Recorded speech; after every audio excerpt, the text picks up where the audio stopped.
What up? What's up, G? How you been, man? Man, grinding. I can tell. What's up with you, G? Ah, man, just Grinding. working, family life, and then trying to get some training in myself. You know how it Yeah, goes.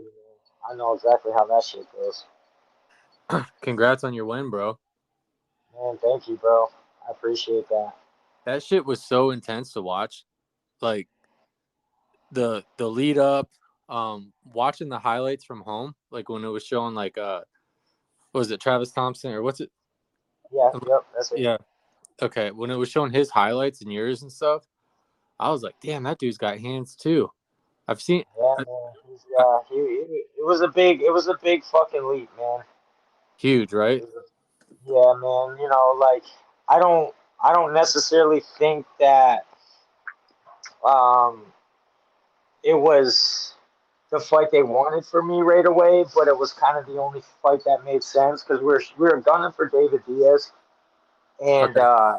he the one who just fought Travis recently, but he had got injured, man, and we had to be like, fuck, man, we're not gonna wait around for this guy, so they were like, he's the next best thing, man. So he fucking Did took that uh fight. did that throw you off at all when they like switch your opponents like that? No, because in the BKFC, we I know who I'm gonna fight for, at least a month and a half, 2 months out. So I mean, obviously we're not going backwards. So, at that time I was ranked five, and then they moved me to the fourth spot. They moved Diaz to the fifth spot. Travis was number two. Um, All right.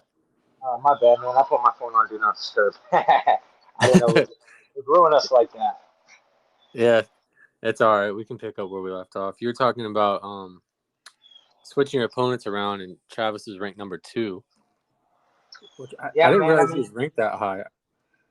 yeah, I mean, he was. In my personal opinion, I mean, he's definitely the toughest guy in the division, man. I mean, there's definitely some talented guys in the division, but as far as tenacity and what he brings to the table and how he don't give a fuck if he gets hit, if he gets cut, if he gets hurt, he's coming forward, He you comes know, and forward, man.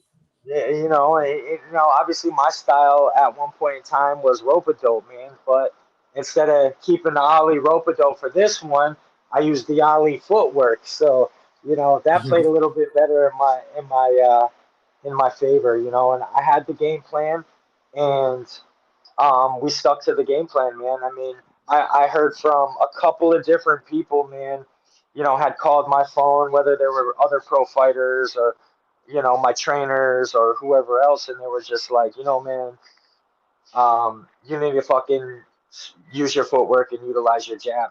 Now, there was, obviously more shit that I go back and review, and I'm like, God damn, I could have done this or I could have done that. I could have hit angles a little bit better. But, man, it's kind of like the bare knuckle is kind of like a learn on the job thing sometimes, bro. And that's completely fucking dangerous. But at the same time, bro, you can't bare knuckle spar. You know what I'm saying? So, like, you can use the MMA gloves, but at the end of the day, you and your training partner, bro, you're not gonna try to fucking really hurt somebody with the MMA gloves because you can. So it's like, Yeah, you gotta kind of go at a certain pace, and you gotta fucking be mindful that you don't get hurt or they don't get hurt. So you can kind of lightly spar with the MMA gloves, and which we do, but at the end of the day, man, you really can't simulate a bare knuckle fight, man. So it is kind of learn on the job. So for him to have, 10 to my three, the betting odds didn't really give me a fucking chance. A lot of other people weren't giving me a chance. And, they thought it was just going to be too much for me to handle. And I know he thought that because he said it. But, yeah. I feel we're like you all about definitely going out rose there and up to the fucking, occasion. yeah, man, you have to, bro. I mean, you can't, it's going to be, either that pressure is going to form a fucking diamond or it's going to bust the pipes, bro. And Yeah. At the end of the day, it almost busted the fucking pipes, but I continued to eat that shit and keep it moving. I mean, there was in the fourth round, he hit me with a fucking body shot, bro. That just instead of folding me, I just started backpedaling and got on my bike and tried to keep him out. And he hit me a couple more times, but it was like, it was so weird, bro, because I was in such fantastic fucking shape that everything he threw, it just really couldn't get through to me. You know what I mean? Like I'd be like, Yeah. fuck, that one hurt, but it was never at no point in time either that I get hit with a shot that like in you're a familiar fighter, like you get in there and you spar and you get hit with that shot. Sometimes it just either buckles your knees or it will fucking flash knock you down to where your knees totally go out. That flash happens, and then you're picking yourself back up off the canvas. You know what Yeah. I mean? And Toughness can't luckily, substitute for that. yeah, and nothing can. And luckily, I didn't. That never happened to me. You know what I'm saying? Like I got very fucking lucky. Well, and let me rephrase that, man. I don't use luck. I don't Right. believe in luck. I don't feel there's any such thing as luck. I feel it's all about where your energy's at universally. You know what I'm saying? So if your energy's in a good place and your mind's in a good place and your spirit's in a good place, and then you do the proper things to make sure that it is, whether it could be whatever it is that you do. With me, it's I meditate. I make sure I work so fucking hard and diligent that, there's no room left for error. There was days that I would have to take off because I just knew I was doing way too much. And then I would get my weight almost down to fight weight and I'd still have a week and a half left. I'd be like, all right, I gotta Yeah. gotta kind of pump the brakes a little bit, man. I can't really, I don't want to be at fucking, 139, 140 right now. So playing that game too, a balancing the weight. Because this fight, I made sure that I put on a little more muscle because my last couple fights, especially the Shady fight, first off, I didn't really get to show any of my pure That fucking boxing fight, skills. bro. Well, it could have been a good fight, but the one thing that's so disappointing is like I knew in my heart, he knew in his heart that his ass was about to get fucked up, but he found the easy way out and started doing fucking dirty tactics, man, and it pissed me off because I couldn't you know do what I wanted to do to him. I was like, fuck, man, Are so you you guys leave cool now? that. Yeah, yeah. I mean, we're not. At the end of the day, even if he's not cool with me, which I know he is, I still don't. I still don't put that fake negative energy out. I can still look you in the eyes and be like, "You're a fucking fake piece of shit, bro." Because I mean, you've known me for years, man, and Yeah. it's like I'm just not a not likable guy. You know what I'm saying? If you don't fuck with me or you don't like with me, you're a hater, bro. There's no ifs, ands, or maybes because I'm not gonna give you a reason to not like me. Right. Even being a barber and you coming in to get a haircut and shit. Like I valued our friendship more than I valued the money because I didn't at that point in time when I was cutting you boys back in the day. It was $20, $25. Like I wasn't in it for that $25. I was in it to make sure you know you looked clean and you were presentable to whatever it was that you were gonna show up to. You know what I mean? And I cared about that more than I cared about the fucking money. And I didn't. I didn't have to say that. I feel like it proved itself, by with me showing up at different times or just showing up to simply cut Yeah. one person's fucking hair just to make sure that I was coming through for whoever it was, man. And it's the same thing in the fight game, bro. Like I don't have to put on a front or a facade about who the fuck I really am because I'm the same person behind closed doors as I am out here in the public. So with like Shady and shit, I didn't have to fucking like.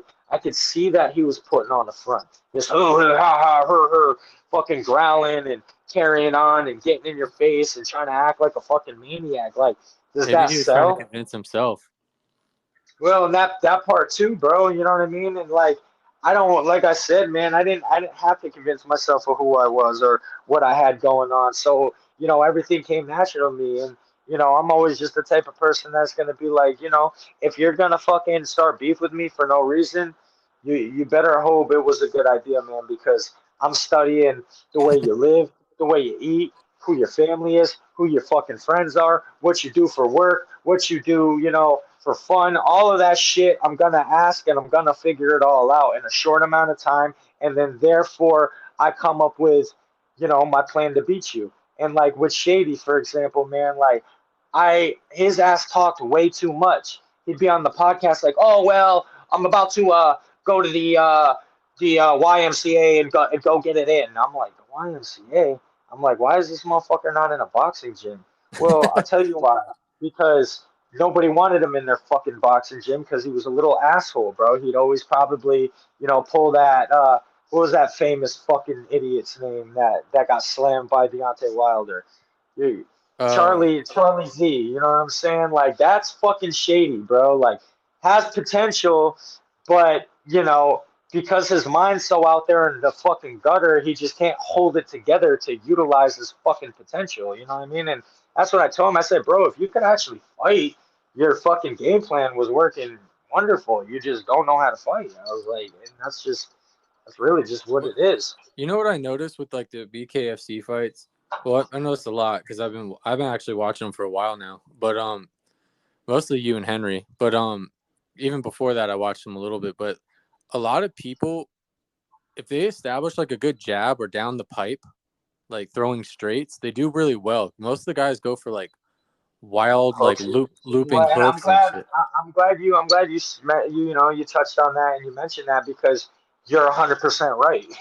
And but man, you gotta have a martial artist mindset too. You can't have just a boxing mindset or just an MMA mindset or Right. just um uh a specific mindset. And I learned that from Bruce Lee. And I try to tell people like I grew up on Bruce Lee. I started with karate, and then I remember being in fucking karate class at 16 years old and being like, I just don't know why, but this doesn't seem right. And then they'd have me spar one of the fucking black belts that was there already for 10 years, and I'm getting in that ass. You know what I mean? And it's on Yeah. a point sparring system, and I'm 3 months into this shit. He's 10 years into it, and we're neck to neck sparring. And they're like making shit up so he can win. And I'm like, oh, fuck this.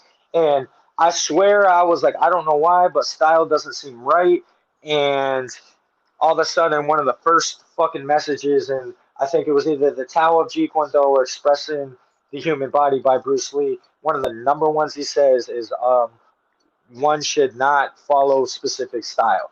And I was like, boom, says it right there. I was like, see, I fucking knew it. And I mean, it was like that That's moment I was awesome. hooked and I wanted to learn as much as I could. And I wanted to, just forever learn, man. And, obviously when I'm young like that, I'm not thinking bare knuckle, but, Bruce Lee didn't, all his philosophies and all his book, they were based upon fighting. They weren't based upon fucking a sport because they didn't have a sport back then. They didn't have mixed martial arts. They had just boxing, and boxing was so traditional that he was talking about fighting with no gloves on. And what he said, and one of the things he really pushed was simplicity. And that you don't have to fucking be super flashy and flamboyant and fantastic. Now that shit can come down the road, when you can put it all together. But Yeah, for the most part, you'll it's build like that you said, naturally.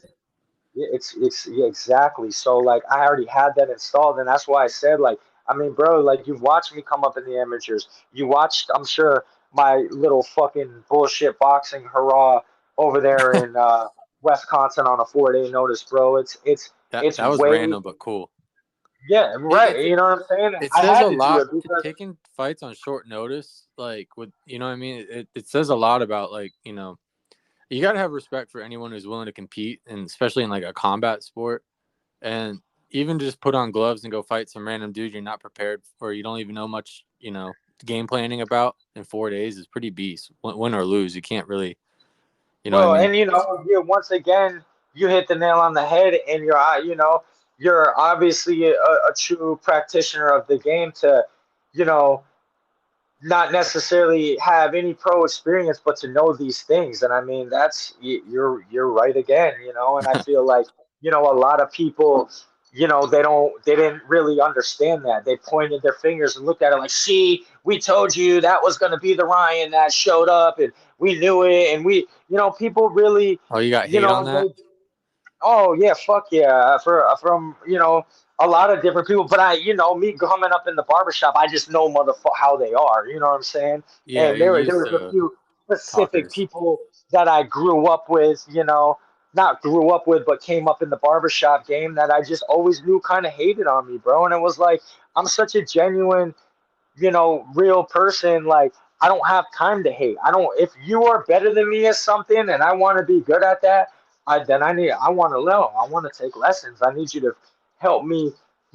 Show me the way on how to become better. I'm not gonna fucking down talk you and be like, oh well, he does this the wrong way, or he throws it like this, and he doesn't really know what he's doing, or and hate on the motherfucker. I'm gonna be like, listen, man, like I really love what you got going on. Show me, teach me. You know what I'm saying? And that's the Yeah. fucking difference, bro. And it shows up in every aspect of life. And like, I just went and talked to the little kids, man. And I'm like, listen, you little shits, get anything out of this.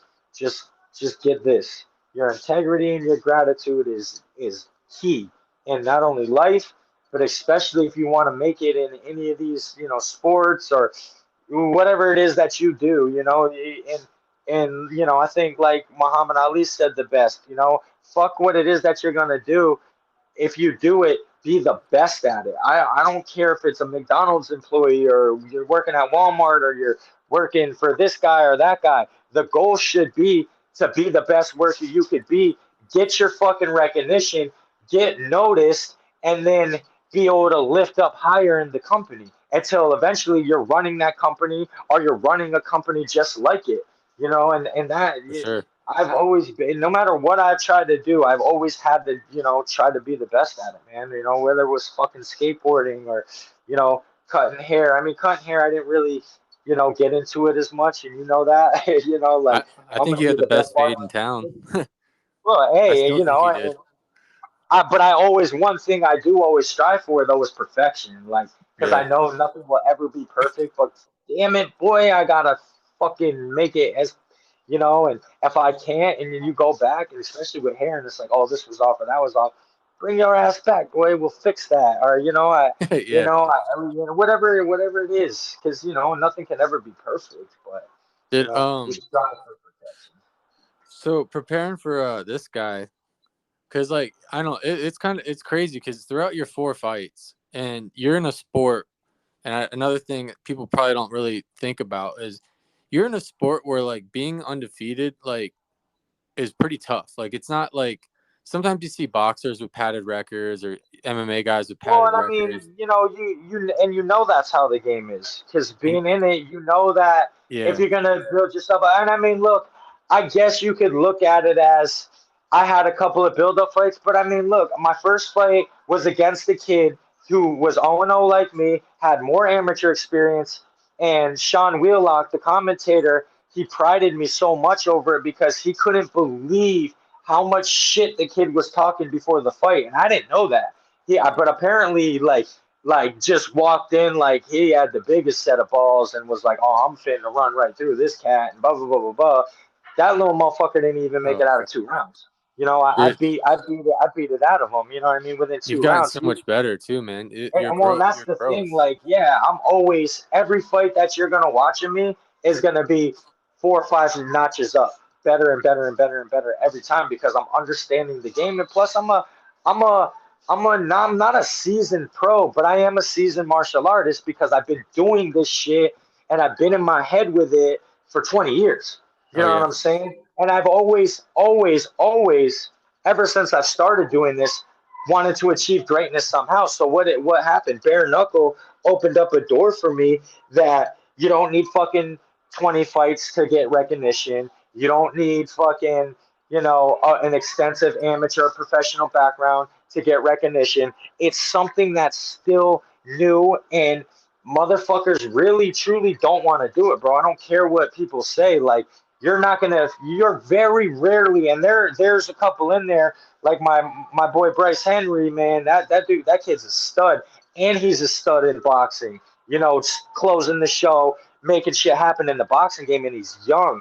So you don't really see that too often. You know what I'm saying? A guy that's, you know, got a promising career in MMA or a promising career in boxing doing fucking bare knuckle at a young age because, in my opinion, you shatter a hand or you break an orbital or you do something or you get all this fucking cut scar tissue, you know, that's not going to benefit you in glove fighting. So, you know, you're playing with fire to do this. So this is a lot of the guys who didn't make it in one of those fucking sports, and it gives us a platform. It gives us you know, that sort of fucking, you know, outlet to be able to like, okay, I can make money, I could fucking be somebody, and I could fucking win a goddamn belt. And then, you know, it's really the biggest bare knuckle organization in the world right now. So it's like, damn, man, it's I see it like how the UFC was coming up. You know what I'm saying? It's just like that, bro. It was fucking frowned upon in all these states. Nobody wanted to give it a shot. Nobody wanted to pick it up. And then here you got fucking, you know, the Fertito brothers or whoever the fuck they were in Dana Dana White, White, you know, yep, pulling up, buying that shit for 2 million. Now look at it. Now who's the huge. fucking sucker? So I feel like I Dave like the guy who Feldman, runs BKFC. I yeah, like him. you know, he's a great fucking guy. And one thing that I didn't know about him was the fact that he had so much boxing savvy and was really boxing smart and has been in the fight game for as long as like they said that like basically him and his dad, you know, would house fighters and he that's all he knew. He grew up and just I thought he lived was a in the wrestler the boxing. way he took down Shady. Yeah. He's like, yeah, he got a little bit of that in the bag too, you know, so It was nice takedown. off, You've off always the been fucking turnbuckle. Yeah. like pretty mindful as long as I've known you. You've always been like kind of mentally cheated. What's your mentality for these fights? Like knowing it could be a war, it could be like pretty gruesome, man. I mean, those smacks, you could Uh, hear those I, smacks through the camera, dude. Like Oh yeah, well I'll tell you, man, it's meditation, bro. Like you really gotta empty your mind and be formless and shapeless. You know, just once again, just quoting like Bruce, water. just like water. You put it into the cup, it becomes that cup. You put it into the teapot, it becomes the teapot. You put it into that fucking squared circle, it becomes the squared circle, man. So, you know, I've basically so, you know, obviously there's always that, well, what if?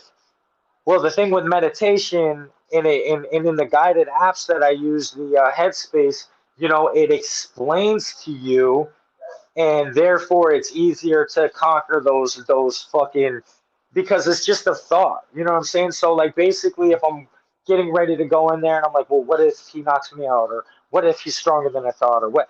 I fuck those what ifs. Fuck all those what ifs, and I don't put any what ifs or I don't put any negativity. And sometimes I got to affirmation myself. You know, like there was times where I walked out to the ring and I got that shit from Rose, man, from the UFC. Like I'm the fucking best. I'm unstoppable. This is my fucking house. I will not be like because by you affirmation yourself, you can't even not only have time to think about negative shit, but you're not saying anything negative because your subconscious. If I'm walking to that ring, I'm like, oh my god, this is it. Oh my god, what if I get knocked out? Oh my god, those will things can become reality, you know. And Yeah. then you get in there and you're not even fucking thinking about the fight. So as I'm walking to this fight, it was kind of weird. And one thing that I did differently, like when I was in the back, I was warming up and I was nervous. So I was kind of hitting the mitts at a shitty pace and not really keeping my hands up and not really following suit on what he told me to do. And then all of a sudden it just kind of clicked on me. And he was like, how you feeling? I said, how am I feeling? And I said, how am I feeling? I'm feeling fucking great. I'm fucking ready. It's on. And then all of a sudden I start fucking whamming the pass. Wah, bah, bah, bah, bah, bah, bah. Wah, bah, bah, bah, bah, bah, bah, bah. And I'm like, well, how do I look? He was like, you look good. I said, you're damn right. I said, coach, when do I ever fucking warm up like this? I said, I'm fucking ready, man. Let's go out there and fucking do this. So we get out there. And of course, I had the old school jam playing, trying, you know, the good vibrations, looking to fucking, you know, feel some shit and try to like loosen up. But nah, bro, it wasn't that time to fucking feel, you know, loose and ready like it was. But I wasn't. That's not the way I was feeling. So like when I walked down, I noticed he was just fucking dead locked staring at me. So I had two choices: deadlock stares ass back, or play the nervous card and not give them any eye contact at all. You know, and some fighters will be like, "Oh, I don't look into my opponent's eyes," but then you got crazy motherfuckers like Mike Tyson. And I remember one of his quotes. Yeah. So you remember that quote? He said it. He's Yeah. like talking his little list, and he's like, "When I get to the ring and I look him in the eyes, and I see him, and just for that 1 second, if he stares away from me, I got him. He's mine. You I know, I got won. him. I got Yeah, him. Yep. I know I won." And Travis knew that, and he said it to me after the fight, and he was like, "Man, when you kept eye locking me too, man, like." He's like, yo, that was good. That was good. Because I made it a point too where we were looking at each other from the outside of the ring, that I looked at him all the way till I got in that ring. And something I did different too, I bounced the whole time. You know what I'm saying? I just kept bouncing back and forth just like you did. I kept bouncing. I kept bouncing. But that's when I knew too, fuck, bro, this shit's about to get real. This shit, because I didn't want to make it a fucking war, bro. I wanted to outbox him, drop a fucking right or left hook, and good night. But I Of couldn't course. find those fucking punches because his defense was on point, and I kept punching him in his fucking forehead. And that's really what I didn't want to do, was punch him in his forehead, because obviously it hurts a lot more. So I was really after that eye, but once again, I'm very accurate and I'm very precise with my punching on the move and on the backup. Right. So you watch my footwork. My feet were under me the whole time. So at any point in time, if I had to Dougie it out, I could Dougie it out. You know what I'm saying? Like my footwork is really what made that fight. And I mean, people are like, oh, he's backpedaling and all that. No, bitch, that was footwork. And if you don't know nothing about it, go ahead and do a little research, and then you'll understand why. Like Some I don't some of the care. best Like that was. fighters ever were counter fighters, bro. Fought off their back foot. Like it's Oh, not 100%. And I mean, that's unfortunately how I learned how to fight. And I countered good, but I didn't counter the way that I wanted to. And I didn't counter with necessarily the punches that I wanted to. But that comes back once again to another fucking Bruce Lee quote. I don't hit. It hits all by itself. And it took me because it was in his movie. It took me fucking almost probably 17 years to understand that quote after saying it over and over and over in my head. I finally was like, okay, I get that. He's like basically saying you train so fucking much that you don't have to hit, it's going to hit all by itself. So I'm yeah. like, okay, all right, that makes sense. And then the other one, don't concentrate on the finger while it's pointing to the moon, because then you'll miss all the heavenly glory. So what I took from that is don't focus on a specific aspect of the fight or a specific punch or his specific punch, focusing on him as a whole. Like when they tell you watch the center chest. So that way, if there's a movement, even if it's a feint, you want to react to it. You just don't want to overreact. And then next thing you know, you're in that bitch fucking with the Canelo goddamn defense, just barely missing shit. You Were you shoulder. guys Bro, I talking was back and forth?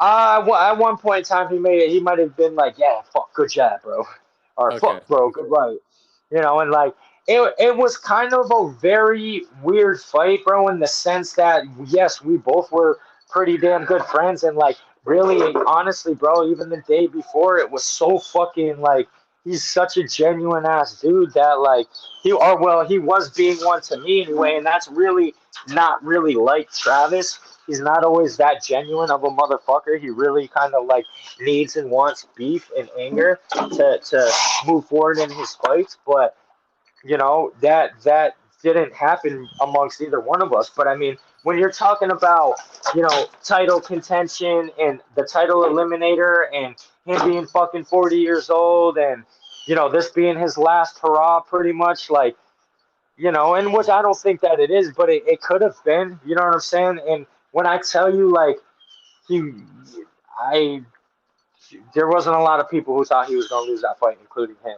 And he still doesn't think he lost it, but boy, he lost that shit. I think I've had so many people go back and be like, "Yo, I rewatched the fight, and I don't even understand why there was a sixth round, because you definitely won the first. The second one, you knocked him down, which makes it a fucking 2-1 round. So I'm already up 3, and then they're like, everybody tells me that I won the fifth. So I won 4 rounds to 3. You know what I'm saying? But how do you score it? It's not 10-8 or like 10-9? It's I'm pretty sure it's a 10-8 round when you okay. score a knockout. It should be Okay. just like boxing.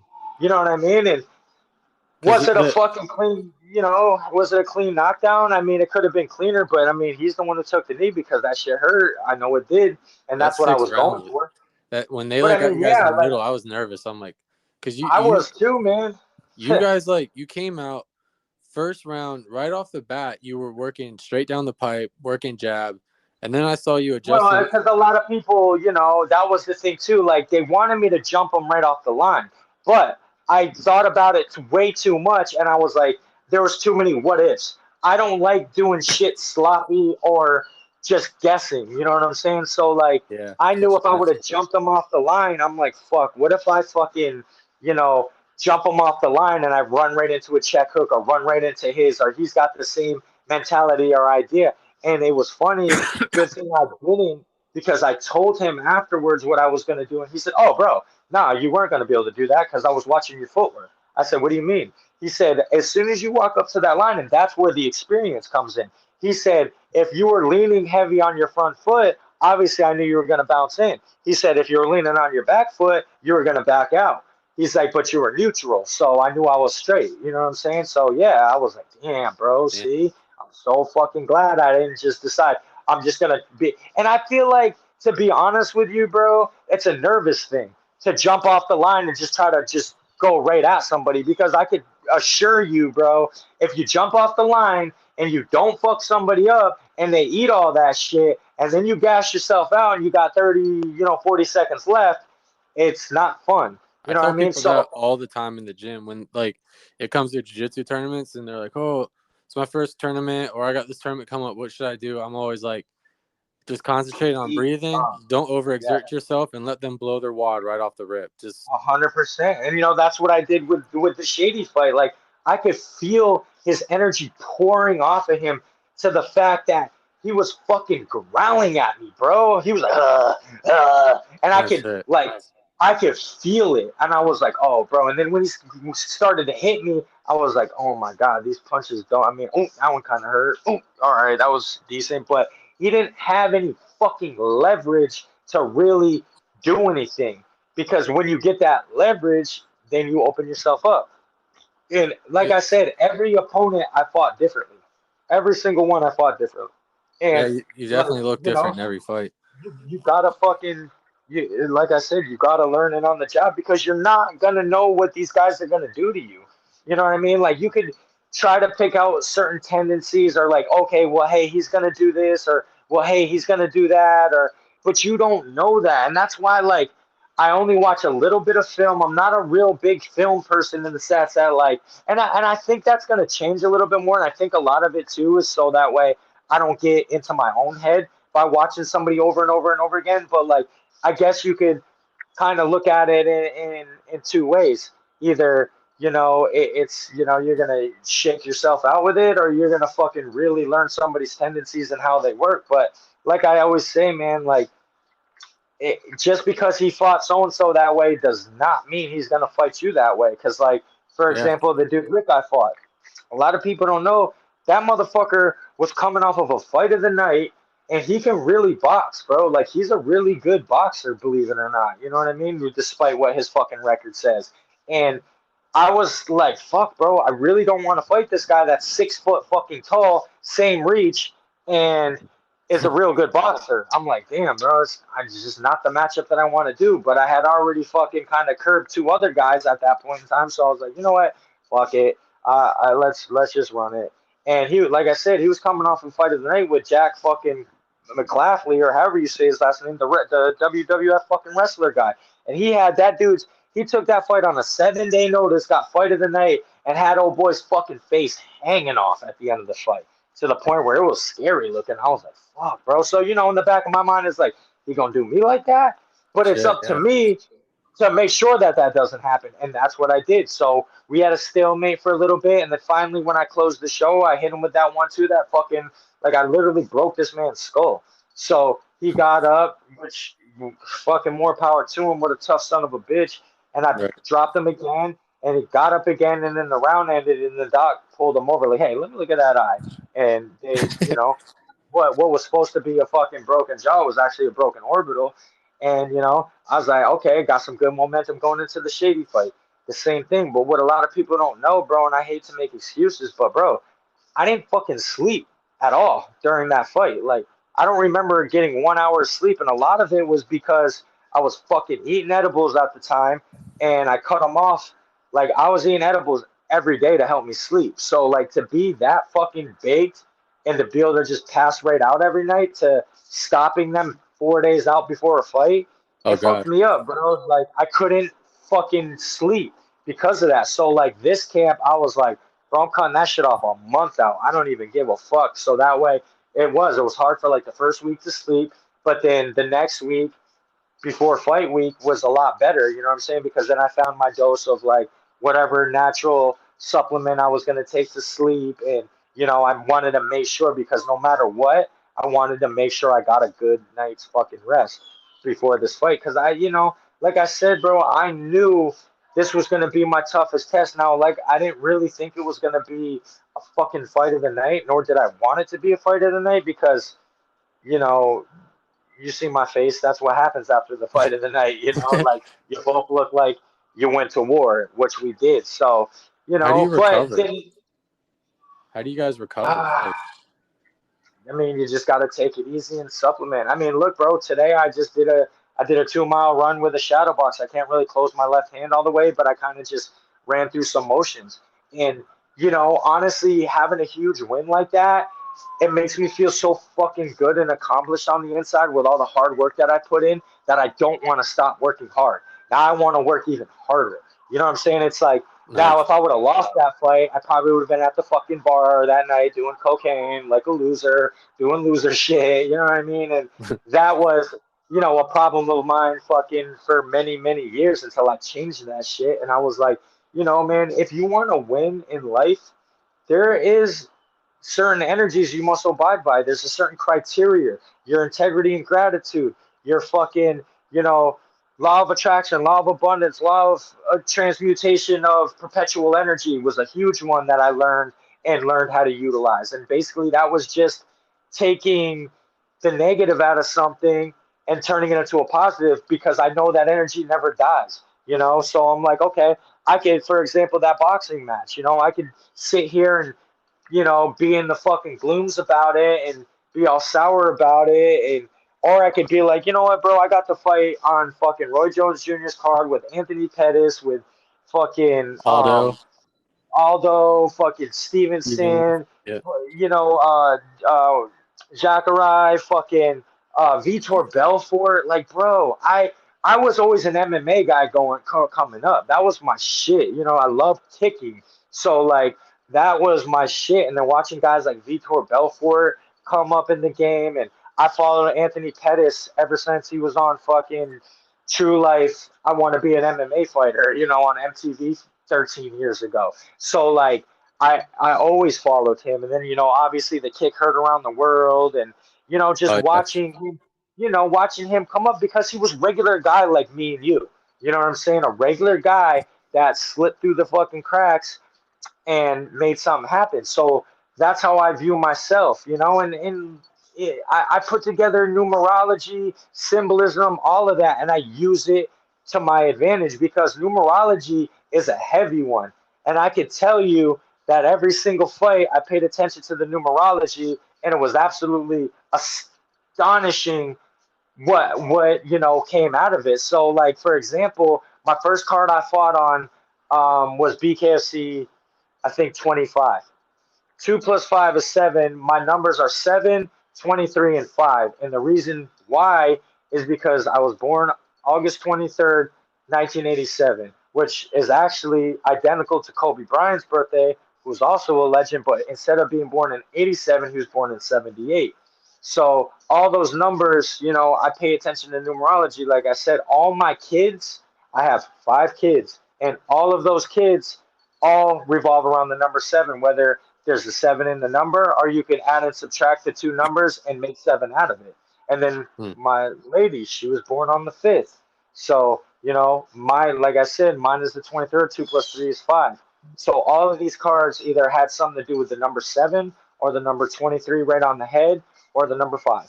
Like this last one, we fought on the 14th. 4 plus 1 is 5. We fought on the 7th month. and then you could add 777 into 2 sevens into 14 plus the month. I was like, jackpot right there, And am I looking? You know me, bro. Like Damn. sometimes I look a little too deep into shit, but at the end of the day, hey, it If paid. It paid off. You know what I'm if it's what saying? keeps Like you ticking. 100%, bro. And I mean, but those are little, things that help me with the confidence aspect of it. Like I said, everybody's different. People got their own rituals they do. They eat at a certain place. They eat a certain thing. You know what I mean? Like all about that shit, bro. I'm sure. Like Yeah. everybody's got their own little niches to things that they do, and like mine are meditation heavy, obviously run heavy, and stay away from any sort of mind altering substance, even if it's weed, bro. You know what I'm saying? Like because when you smoke or something, it puts you in that too chill mindset, and then you start, you can start getting a little nervous or start second guessing. Because like I can guarantee you, like my mindset, not on edibles, I'll fight anybody and everybody. You give And me they half a might pack of edibles, I'm like, ooh, shit, ooh, he looks like he hits hard. Ooh, oh no, I don't want to get, bro. And I'd be thinking every fucking time, like, why am I even doing this? You know what I'm saying? Like, this is absolutely fucking savage. I think And sometimes it then makes people too comfortable. 100%, and that's in order to be successful, in order to have what you want, man. You gotta take your fucking self out of that comfort zone, bro. You have to, no matter what it is or how you gonna do it, man. You have to take yourself out of that motherfucking comfort zone. You have to, bro, or you will just live in, and that's why, like, what helped me out a lot this camp too was ice baths. Because taking an ice bath, bro, have you ever took an ice bath before? Yeah, I took a couple and then I stopped, bro. I like scared myself with them. Yeah, man, they're scary. That's what I'm saying. Like, bro, I'd rather bare knuckle fight in the fucking parking lot for free than, do a fucking ice bath I was like because freezing for a whole day, bro. I couldn't get oh, warm. bro, it's almost miserable. Like I went in there and I ended up staying for fucking 3 minutes at my first time doing it. And but when I was in it, I was like, like I couldn't fucking even really almost catch my breath. And my Matt had a maneuver me through it. He's like, come on, man, you can do it, bro.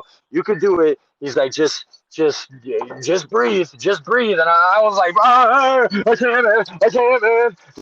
Fucking hyperventilating, dying, bro. That's the trick though, is getting yourself comfortable enough to breathe. I did it one time and it was kind of a quick thing, and I don't think it was really that cold. Because outside the gym we got like a tub and we filled it with water and then we just threw ice in it. But the second time I did it, I was in it for like 6 minutes. We threw a bunch of ice on top of me while I was in it. And then like, I got the breathing down to where I basically went numb. I'm like, all right, this is cool. And then I got out, bro, and I drove Yeah, my but then you car start across moving town. around a little bit. Yeah, and when I started driving across town, bro, I was like freezing. I couldn't get warm, bro. I was like chilling, like I was like I forgot where I was going next, like work or something, bro. And my like legs were shaking, and I was driving in my car that I didn't have any AC on. It was in like, I couldn't get warm all day, all night. I just kept shivering all day, bro. I was like getting scared. I think it was the day before I competed Yeah. too. Oh yeah, and then you got to go in there with that fucking that mentality and mindset. Like, what the fuck, bro? Did I just do to myself? I mean, luckily with Did me, I like fuck I myself? I was oh yeah, and then you're really second guessing. But nah, man, I really think like it's definitely it's definitely a game changer thing to do, man. It's just for the mental, man. And yeah, I'm sure it fucking does some cool wonders with the body and recovery and shit, bro. But I feel like it's mostly for a mental thing, bro, because like it is literally one of the fucking hardest things to do. And Yeah, it's tough. that on top of the like I said, the meditation, like I made it a habit that I at least, especially like 2 weeks out before the fight, I have to meditate for at least 10 minutes every day. And it's one of those things, bro, where it's like, how or why is this working? And not only that, like, is it working? You know, and luckily with it being guided, I put the little fucking the guy's voice on. That's like he's like from Australia or something, and I literally put the app on, and the first thing this guy says, because they give you like a little spiel in the beginning before you start the meditation, and he'd be, you're probably thinking, why am I doing this? I was like, yo, what the fuck? I was like, yes, I was fucking literally just wondering that. Like, Got you please, like, already. oh, dude, I got so excited. I was like, yes, yes, please, please, like, explain this shit to me. And, basically what he said was, your brain never really shuts down or shuts off. So when you meditate and you focus on something as simple as just your breathing and just watching the in and out, just being aware of it, just being in the present with it, and just watching that breath in and out. And you can even count it to 10, whether you reverse the 10 count or you just count to 10 just to kind of make sure you're on it at all times. And as soon as you start drifting off and thinking, anything negative, anything you don't want to be thinking, just anything, period, you stop that thought and you bring it right back to the breathing. And what you're doing is you're learning how to control your fucking mind. So, like we had spoke about earlier, like when you get to the point, where you're starting to think some crazy shit, remember the meditation. Whoop, nope, that's just a thought. It's not a fucking reality. I don't want it to be a reality. I don't even want my mind thinking that. And it's the same thing as like, me being in the fucking barbershop, bro. Like, people would come in there and they'd be like, "Oh, you fight this weekend? Oh, you better not lose." I look dead at them motherfuckers and be like, "Yo, first off, we don't talk like that. Second off, I ain't losing." Or whatever it is. You know what I Right. mean? Like, bro, fuck no. Like, people, energy vampires and shit, man. They'll literally, like, people will literally try to fucking, curse you and may not even fucking mean it. You know what I'm saying? But we don't let shit like that slide or happen. So, I mean, I'm very conscious about the way I think about myself, by the way I talk about myself. And of course, without lying to oneself either. I'm not going to sit here when I was ranked number 5 or wasn't even doing it. Like, well, I mean, even then, sometimes it's okay to kind of gas yourself up and to think you're the fucking best. But as long as you're really putting emotion and an action to be your best, the universe almost has to grant you, bro. It does. How And often that's do where you people like, meditate? every day, like, what, Every day. especially before a fight, yeah. Is it like a I conscious haven't. thing, like you're walking around kind of being mindfulness, or do you actually You like can, yeah. That's one of the parts too. Like, one of the exercises they have you do is imagine a light, like, that starts at your feet, bounces to your navel, to your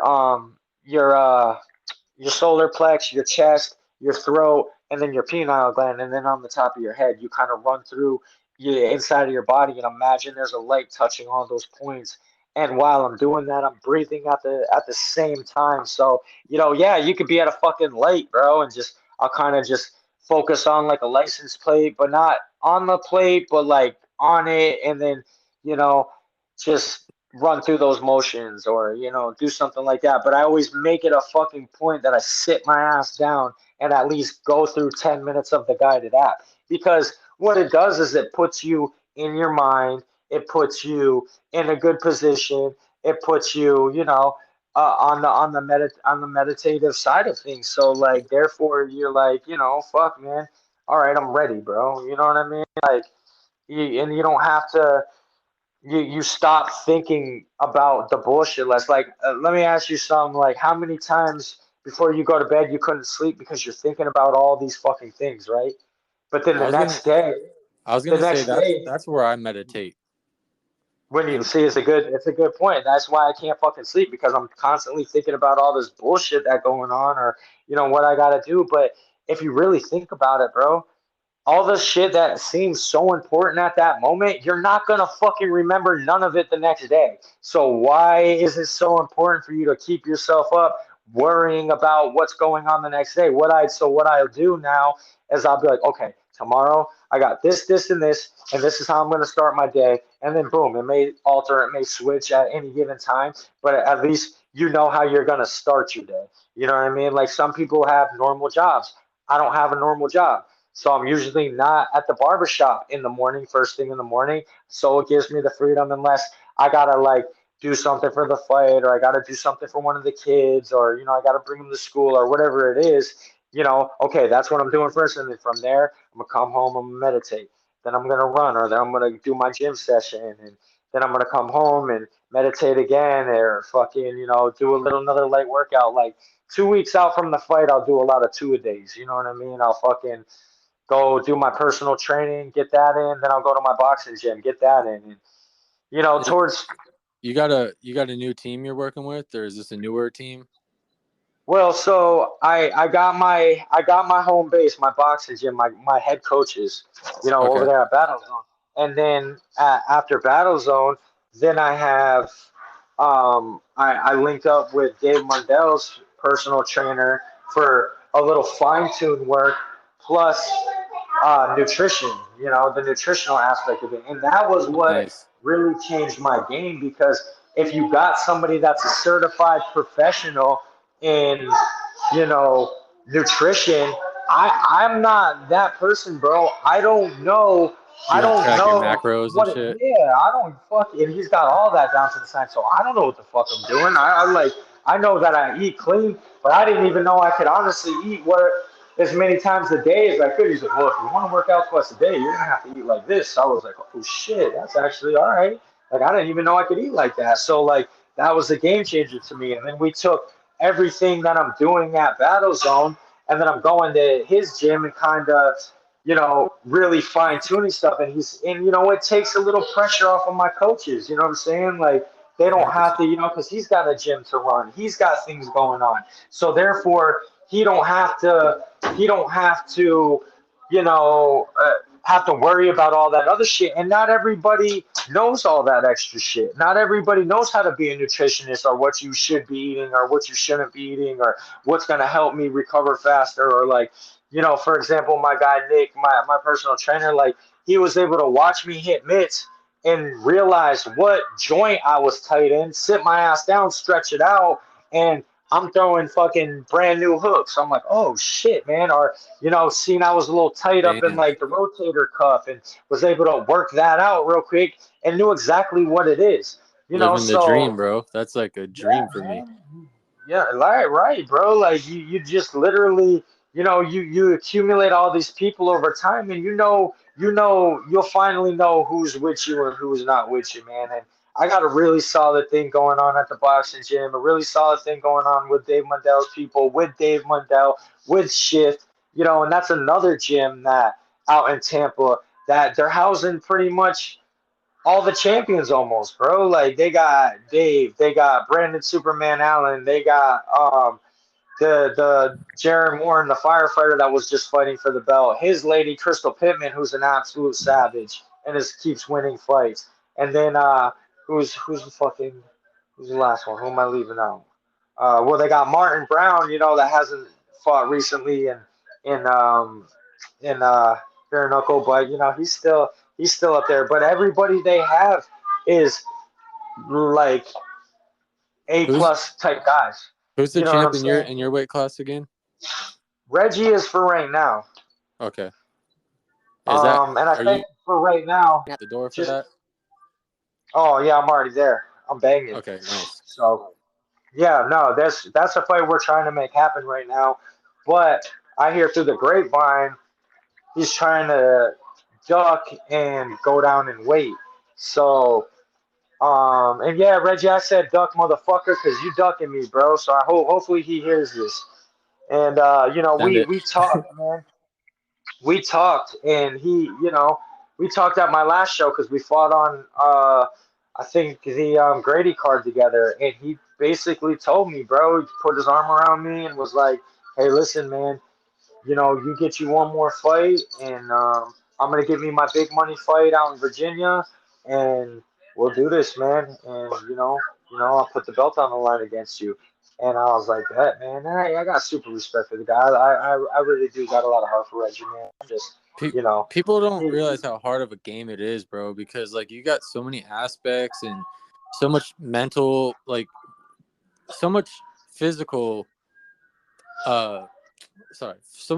physical preparation, mental Oh, preparation, and then you yep. got to hope the guy you're fighting actually comes through, makes weight, does his part, doesn't Oh, put you 100%. You know what I mean? 100%, man. And usually a lot of the guys I'm matched up with in fight usually are all good to do that, and I don't have to worry. But you're right, man. And I mean, but what a lot of people don't understand too, and I paid very like I always loved watching Connor come up in the rankings because once again, a guy like you and I that made it from nothing, bro. So it shows guys like us that anything's possible. But right. what Connor fucked up is like he stayed real to himself that about the time he fought Khabib, he started to fabricate beefs. You know what I'm saying? And started to Yeah, say shit that didn't universally make sense, whether it was whether it was talking shit about Khabib's dad and talking shit about his family, and then he did the same shit with Dustin Poirier. And I don't care at that point in time how much you train, how hard you work. The universe has a funny way of that where that lucky punch will land. Or look what happened to him, bro. He broke his fucking leg in half. And I feel like it was that bad energy that he kept portraying because once again, Dustin Poirier was such a great guy and tried to help him out that Connor needs that beef. Connor needs that beef, right. and when he tried to hit him with that beef, not only was Dustin Poirier able to rebuttal him and make himself sound good, but it didn't work out good for Connor. So, I mean, one of the biggest pieces of advice that I could give to anybody or the next up and coming fighters, bro, is really truly be yourself. You know what I'm saying? Like, if you're that asshole guy, just know it ain't gonna work out good for you in the future. You may win a belt, you may, do very good, but eventually you're gonna run into a motherfucker like us that are pure love, pure energy, pure realness, and you're not gonna land that lucky punch. You're not gonna get lucky. And I feel like, honestly, that's who and what I've been this whole time, and that's why, like, it's a lot of fucking people because You they're like, well, how do I get into his head? You you don't. never You gave can't up, get into bro. his head. I No, mean, and I you never never fucking gave did, up. You bro. had you were doing a lot at first. You were busy, and you had I mean, let's be real. You had like a lot of bullshitters around. You're in a barbershop full of people all the time. You got a lot of different influences around you, and Oh yeah, and nobody's on that was on that same mission, bro. Not one of them. Not and nobody in the over shop. Not I no, lost a lot of friends over it. But one thing that I did do is, I cut a lot of people out of my life. That if I had to argue with your ass more than once, and the argument was to the point where like I really had to question your fucking loyalty or friendship, I cut those fucking people off, bro. And I'll never talk to them again. And some of those people, if they came to me and was like, "Hey, bro, shit was petty, shit was dumb. Like I apologize, whatever, whatever." 100%, I would be right back up in there and talk to them again. And but at the end of the day, like, nah, bro. Like I'm not. First off, I don't fucking go backwards, and second off, like I do not allow any negative shit, bro. I don't, bro. I don't stand for it. I look, won't listen to it. And me being in charge of the barbershop, being the owner, I don't have to. You know what I'm saying? Like if you're like that, just get the fuck out. And I feel like I inspired more people to do their own thing, to be their own person, to want to do their own thing and be their own person than not inspired. So it's like it's the same fucking thing, man. Like, I so just, let me ask you this: now that you're at this level, or you're starting to find success, and you're growing, you're building, and you got momentum, how do you know that people that come back around are being genuine, or like, you know what I mean? Or do you just kind of have like a different, like, keep people at different levels and different distances, and you're just kind a of lot of the people that I had to cut off, I feel like our egos are too fucking big in the sense that they wouldn't come back around anyway. okay. Because at whatever point in time, it was my fault, or I never apologized, or you know what I mean, whatever the fucking. And I lost a lot of real close people like that, man. Like people that I would like to have back as friends. You know what I mean? Because I feel like they were good people, but they can't control their egos. You know what I'm saying? So therefore, it's gonna be a situation again, and like, bro, I don't fight for free.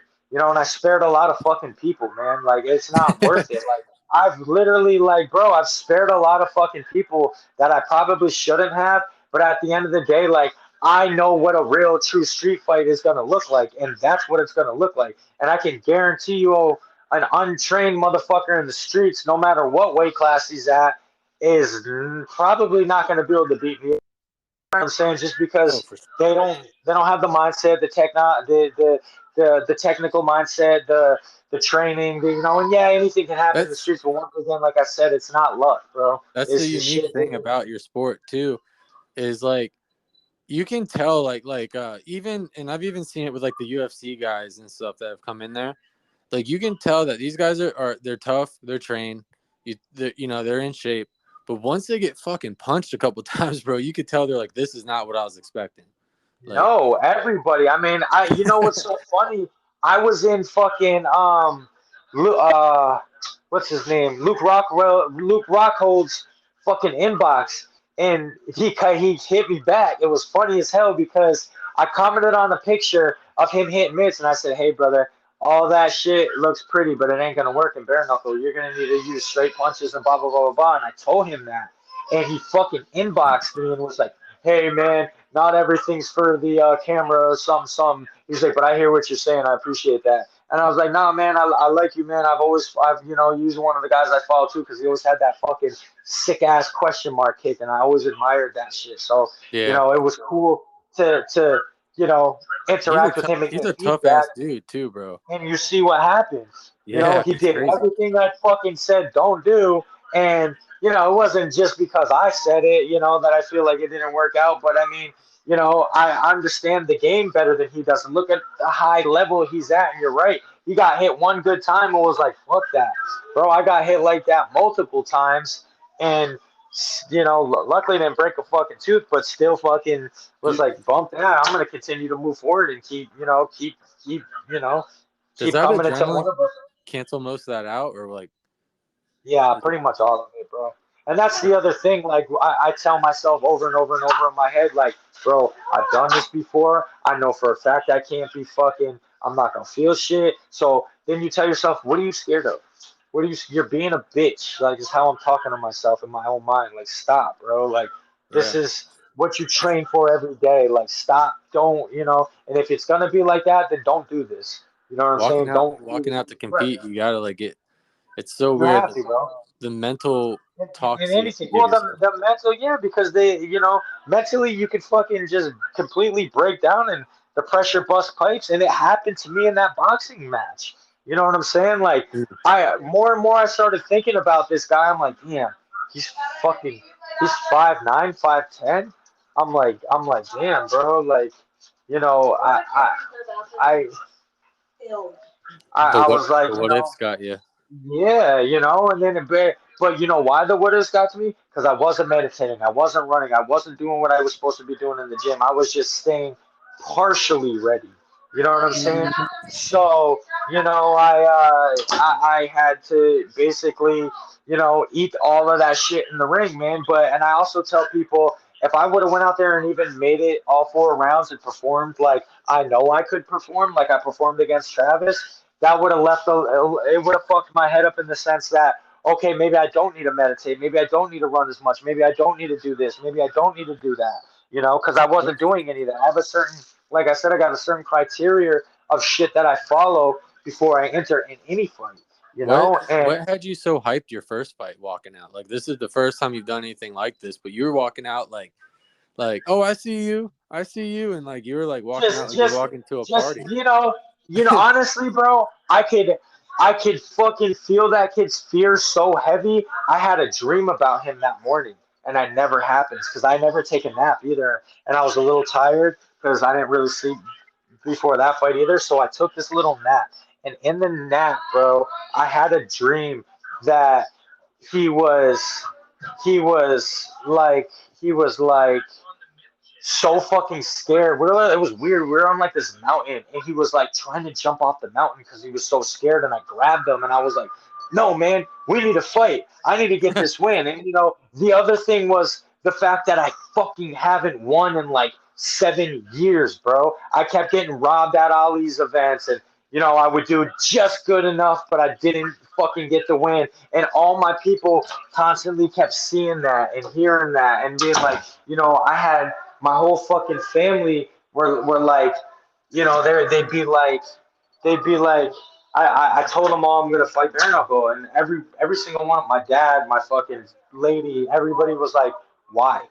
Why are you doing that?" And I said, "Just for, watch." I said, "I got a plan." I said, "I got a plan." I said, I'm doing it." It was something that I felt like I was destined to do. I had to do it because if I hadn't have done it, then you have all those thoughts of, man, I should have did that. I should have just tried it. I should have just, because then you don't know.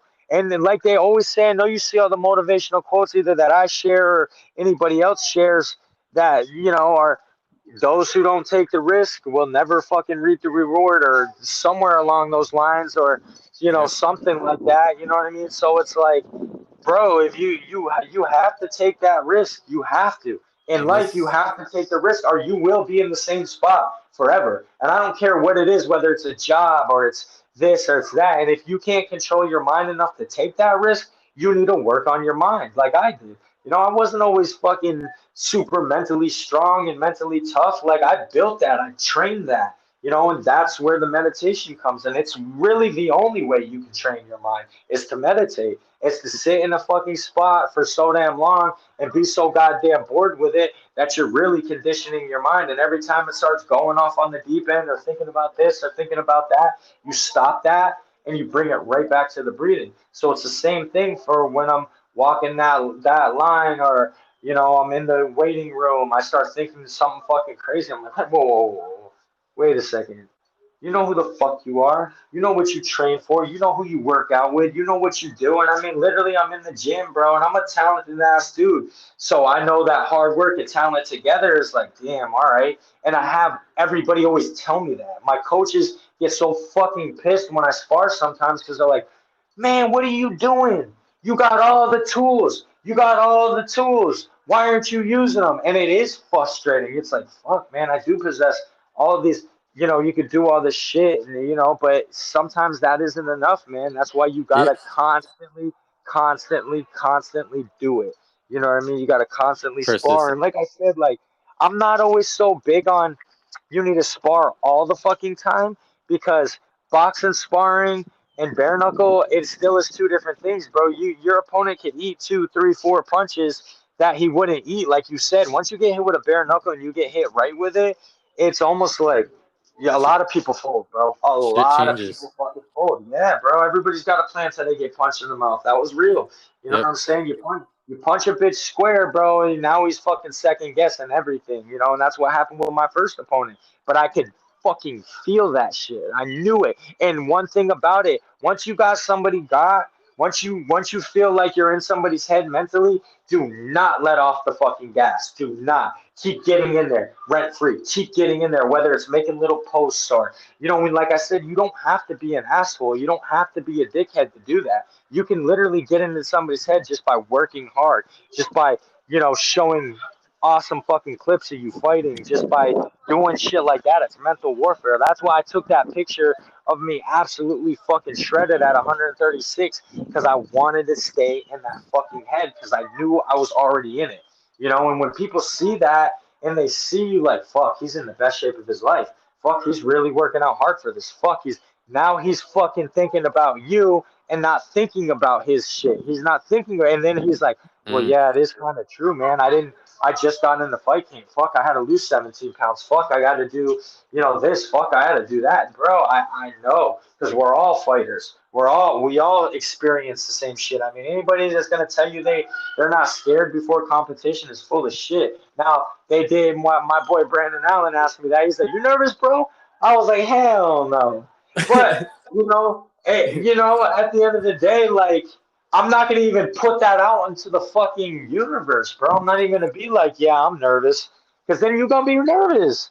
There's really, like, you really gotta watch the shit you say and how you talk about yourself. Even if, like, you think Ali knew that he was the fucking best when he was running around saying I'm the greatest, a little bit, but he knew that he wasn't the fucking greatest at that time, or the best boxer. There was a lot of better guys than him, but because of his flamboyancy and how he said shit and how he did shit, it was, he earned that confidence to be able to do it, and then now people are calling him the greatest. And when there was I could name five other better boxers, but I mean, he held that title because he constantly said it, and then he strived for greatness to where he did it, and that to me is just that's how it's done, bro. You know what I mean? And he wasn't undefeated because he fought all the fucking best. I don't plan Right. on ending my career undefeated because I'm gonna be able to cherry pick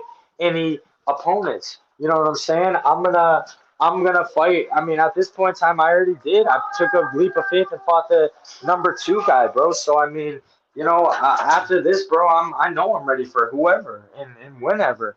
And it's the only person that's gonna ever beat me is gonna beat me, bro. I don't That's care about skill or talent or how hard you work because I'm gonna be just as skillful and just as talented and I'm gonna be working just as hard. So in my mindset, that makes it gonna make it an even fight. And if you didn't put in that time, if you didn't put in that work, then it's gonna rely on some other things, your mental mind state. Like, did I you. mentally do this the right way? Did I do all the stuff that I'm supposed to be doing? You know what I mean? I'm gonna make you second Yeah. guess yourself. Well, bro, congratulations on the growth. And since you've been through like that sixth round, I mean, I know it was probably tough, and that was a tough ass fight, and it was a really good fight, bro. And that but when I saw that like you came out the sixth round and just kind of put it all out there, and I knew you were winning, I was like, dude, this is such a booster because now you have fought a really tough opponent. You've prepped as hard as you possibly could, and you went into like the deep water. So now you have like that new like level, that new deep, Absolutely. the amount of experience you got. And one thing I always ask people, especially towards the end, because I gotta head out soon, um, is it seems like most of the people, it's funny because most of the guys I know that are like competitors or fighters or martial artists, they all, and I think you kind of touched on it earlier, they all think and seem to think that mental toughness can be taught. Do you think it's No. natural, or do you think you teach, or you could teach yourself? You could definitely teach yourself, but it's not something somebody. I mean, if like I said, if you're gonna listen, like how I was saying, my mental toughness comes from being, all the hours of meditation that I put in. Your mental toughness could come from something else, but I think it's very pivotal and important to listen to how other people got there or how other people handle mental toughness so that way you can emulate and do the same thing. So yeah, I think it definitely is instilled in you. So a lot of people are like, either you got it or you don't, but I feel like everybody possesses it. It's just about finding the key to unlock it. And if you really can't find that key to unlock it, well then, like I said before, this isn't for you. Then renegotiate with yourself on what it is that you're doing in this. Are you doing it to get the clout? Are you doing it to be cool? Are you really doing it to strive for greatness? And if you're doing it to strive for greatness, all that shit will come to you eventually. Those who seek it will find it. I promise you. Especially if you put everything into it that you know you're supposed to. And like I said, there's a criteria. The law of attraction doesn't just work when you're like, hey, I want to be a great professional fighter. No, no, no, no, that's not how it works, bro. And then oh, well, I put it out there in the universe. How come I don't get it back? Because you're not doing the proper things to assure that. One of the things that I did, I wrote it in a journal many years ago, multiple times. I've had a journal that I've kept since I was 16. That's got a lot of the same shit in it. So I put it on paper. I said it with my mouth, and then I put the actions towards it, which was training my ass off and never being satisfied. So if I didn't learn it from this place, I'll go over to this place. And then I, once again, absorb everything that's useful, discard what's useless, and essentially add my own shit. Bruce Lee philosophy 101 once again. And that's why I learned so much from him because I've already quoted the man fucking 3 or 4 times in this podcast. And all of those quotes we could use. And not only life, but in fighting, or I should say, not only in fighting, but life as well. You know what I mean? Like everything that I stand for and I put out there is life lessons as well. It's not just fucking fighting. This isn't just fighting. This is life as well. You know what I mean? So, Yeah. all of that shit, all of that shit is super fucking important and it goes hand in hand. And I mean, I just like Tupac said too, like I'm not trying to change the world, but I want to spark the next motherfucker's mind that could possibly change the world with advice like this or knowledge like this or whatever it may be like this. You know what I'm saying? So like, yeah, and I love giving back. I love talking to the youth, man. I love to school the younger generation and let them know what I did and how I did it to become successful is the same thing you can do to become successful. And that was back to, like I said, the gratitude, the integrity, what you are, what you're doing behind closed doors, who you are behind closed doors, your energy you portray behind closed doors, helping people out, being genuinely having a good loving heart, bro, gets you so much further than, you know, being a fucking dickhead, or even worse, being a nice person in front of people, but being a dickhead behind closed doors and talking shit about people or putting bad energy out there, because those people are the ones that don't win. Are the ones that are nice to your fucking face but have a whole lot of shit to say to you behind your back. Those are losers, bro. If I'm gonna fucking say anything about anybody, only reason why I don't say it to your face is because I don't want to have to knock you out half of the time. You know what I mean? Or I don't want it to get into a confrontation or a fight. So I'd be like, yeah, no, yeah, that was you're a good person, but a lot of the times that's why I don't have it. I lost, quote unquote, real friends because I had to fucking tell them about themselves and be like, no, bro. And the people that couldn't fucking deal with that or couldn't take that shit, it was a fucking, it was a joke, man. Yeah, I mean, you've, as long as I've known you, you've always been working towards it. You never let any of your losses really discourage you.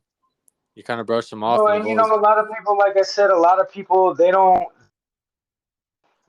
understand either, like me being in those fights and having like real good fighters come up to me after I fought them and being like, the one kid he was an amateur champion and was like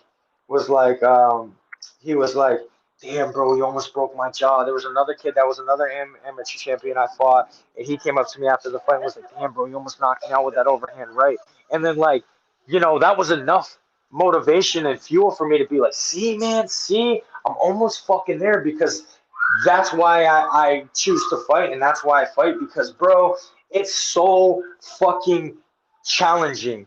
Like you said, your Oh yeah, mind, your body, your heart, everything's got to be in tune if you're going to be good at this. And if it's not, it shows up underneath those legs. So it's a constant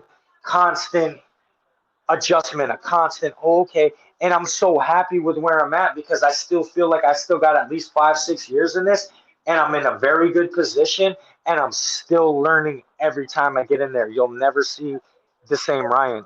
Every time I get in there, I'm going to be better and faster and stronger and more precise. And you know what I mean? Now I'm going to pretty soon have the 5 fight, 6 fight experience to newer guys coming into this shit, are the same guys in it that I'm re-seeing once and one. But once I cracked that number 5 spot, I knew I wasn't going anywhere. Now I'm at the number 2 spot. Next, I'm going to be at the number 1 spot, because those guys, they don't have the same fucking mentality and mindset that I got. And if they do, then you're gonna see another fight of the night. You know what I'm saying? Like, and I'll always be out there fucking super entertaining.